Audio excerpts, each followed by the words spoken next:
Ellen is typical of many more potters in that some pieces she shapes. Keep it or slash. Sounds a little wacky to me. I'm going to slash. Here's G. My friend Ellen is typical of many potters in that some pieces she shapes. Sound okay? What'd you guys go with? What letter?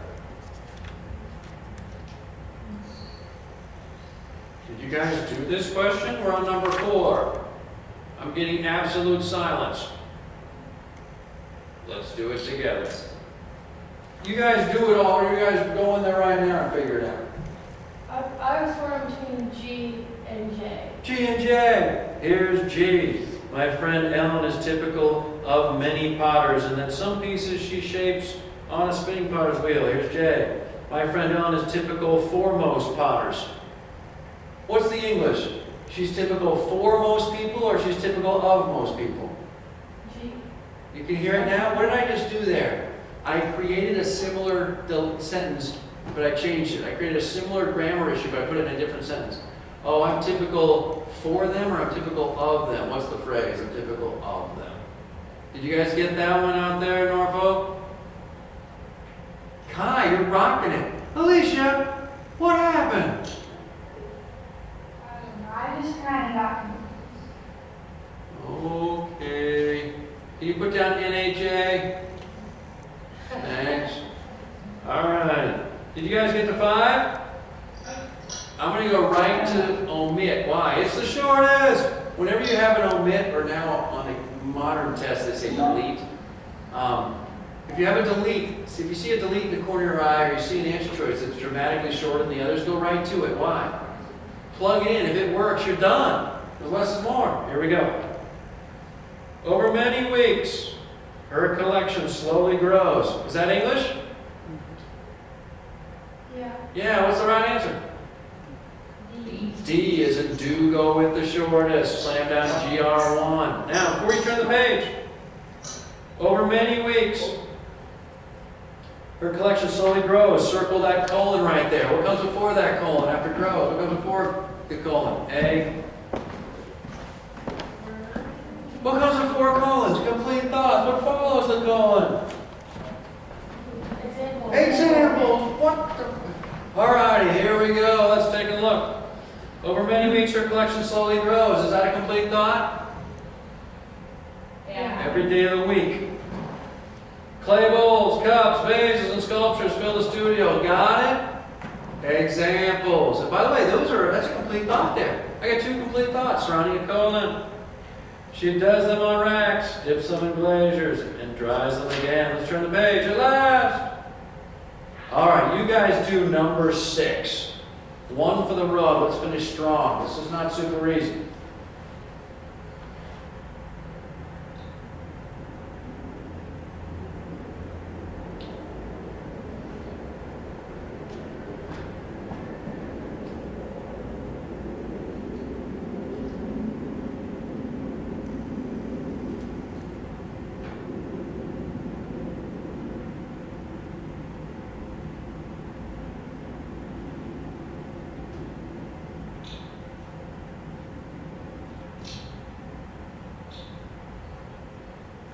Alrighty, what'd you get there, Alicia? What letter on 6?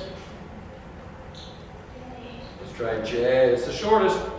She then carries the assortment outside to the wood-fired kiln. Brick designed to bake pottery to a hardness and transform glazes to glorious colors and drying alone were achieved. Sounds okay. Did you guys get anything else? You all went J. What'd you get there, Kai? H. Let's try H. She then carries the assortment outside to the wood-fired kiln. A brick structure designed to bake pottery. What's better? Brick designed to bake pottery, or a brick structure designed to bake pottery? A brick structure designed to bake pottery. I didn't say the shortest was always right. I said go with it unless it's horrible. But if you say brick designed to bake pottery, it's not nearly as good as a brick structure. Brick structure is more clear. Very unusual that the longer answer is more clear than the shorter. Alrighty? Alrighty? Hang on, Susan, I'm almost done. I'll call you back. Alright. My wife calling me for a 3rd time. I'm in trouble. Alrighty. Now, Let's do one more question that's very, very difficult. We'll do it together. A brick structure designed to bake pottery to a hardness and transform glazes to glorious colors that drying alone won't achieve. 7. This is a really tough content question. The writer is considering deleting the phrase "and transform glazes to glorious colors" from the preceding sentence. Should the phrase be kept or deleted? Let's reread it. A brick structure designed to bake pottery to a hardness and transform glazes to glorious colors that drying alone won't achieve. So should we keep "and transform glazes to glorious colors"? I don't know either. Normally I know it's a yes or a no, and I can slash the other two. In this case, I don't know. Should it be kept or deleted? Keep it, because it emphasizes that painting pottery is time-consuming.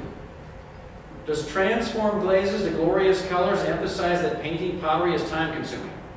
No. Slash it. This is a tough question, but you still got loser answers. Remember, you take everything literally. If you're going to go with that, which is you think it's time-consuming. Let's go to D as in David. Normally you go in order. Delete it, because this level of detail is not consistent with the essay's description of kiln firing. I've never heard the level of detail question being right. I've never seen it be right, so slash that. All right, whenever you get an answer, it's like this level of detail is inconsistent, or this tone is inconsistent, it's always wrong. And then this language is inconsistent. I mean, unless they start using like Middle English, I mean, it's going to be consistent. So it's B or C. Keep it because it's relevant to the essay's focus on the role of kilns in making pottery? Sure. Delete it because the appearance of the pottery is not as important to the essay's focus as how kilns function. It's a really close call. And normally when you're torn and it's really close, go with the shorter. So you go with delete and you'd be wrong. The right answer is B as in boy. Keep it because it's relevant to the essay's focus on the role of kilns. Basically, when you have the word glorious, always keep it. How do you like that for a rule of thumb? But folks, today, here's what I wanted to teach you. How you do English. You read it the first time through in or out. You reread it, plug in B in or out. Short version C in or out. Short version D in or out. Get it down to how many?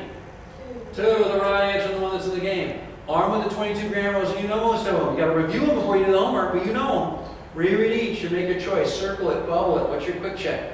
Read it one more time, plug in your answer choice, make sure it's right. Honoring thy commas, less is more. What comes in front of a colon? Complete thought. What follows a colon? Examples. What's a semicolon? Same thing as? Comma and surrounded by 2.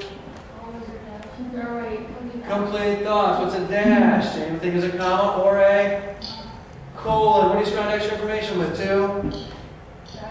Commas or dashes. If there's a single word underlined, it's usually a verb. Every verb has a subject. Cross out the prep phrase. Walking home, comma. What's going to happen right now? The subject. Eddie slipped and fell. If you don't have the modifying clause right next to the subject, it's a misplaced modifier. Homework. Write this down. English. Finish this passage. Give yourself 6 minutes. So 6 through 15, or 7 in our case, 8 through 15. Give yourself 5 minutes. 8 through 15. Then I want you to do 16 through 30. Give yourself 9 minutes. And then I want you to do 31 through 45. Give yourself 9 minutes. The answers are in the back. Before you do the next batch, look over the answers. Look over the ones you missed and the ones you guessed at. How do you know which ones you guessed at? You always what those? You always circle those. Wait, what was it after 16 to 30? 31 through 45. Give yourself 9 minutes. I'd love to see you do the final 2 passages, 9 minutes each. When's the next session going to be? This is Tuesday.